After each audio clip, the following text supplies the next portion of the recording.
For years she watched him searching,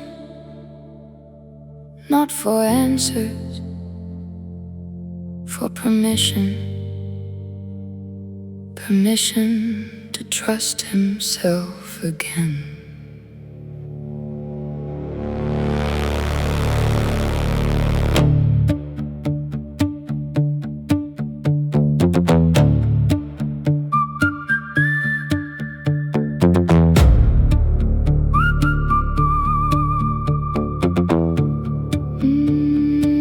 He carried questions through the darkness, like a lantern missing half its flame, holding fragments of remembered battles, trying to give suffering a name.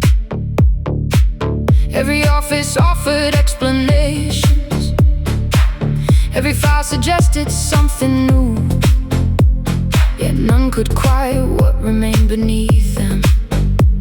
The deeper ache he always knew.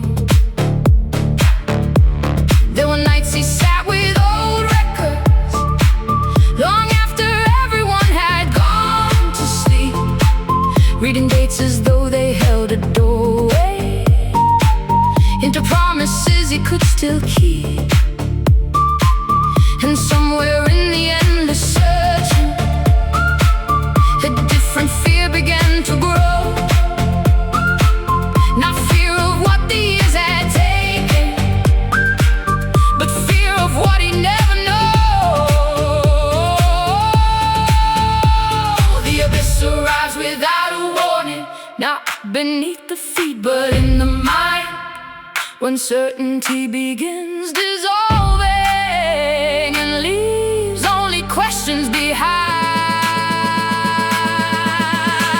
She watched him walking through the silence, watched him walking through the blame, watched him carrying unanswered questions through the ruins of his name.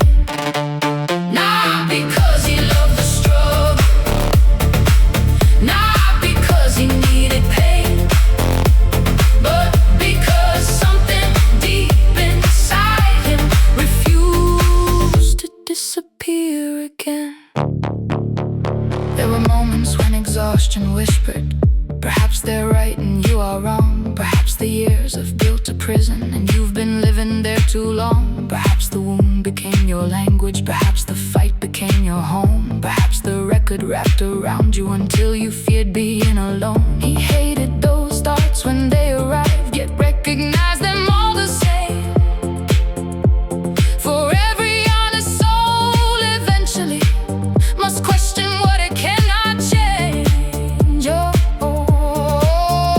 And then every witness reaches crossroads where doubt becomes a second voice, not demanding surrender, merely asking for a choice.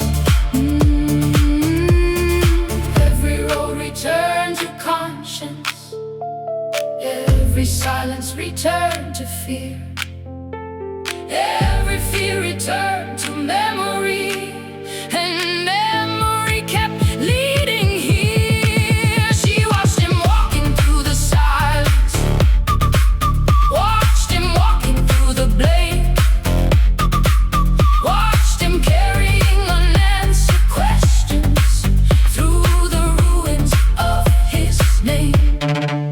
Not because he loved the struggle, not because he needed pain, because something deep inside him refused to disappear again. Then understanding came so quietly, he almost failed to recognize its face. The wound explained the journey, but it was never the destination. The record explained the battle, but it was never the man. And the soul beneath both things had survived them all. The years remain, the questions remain. The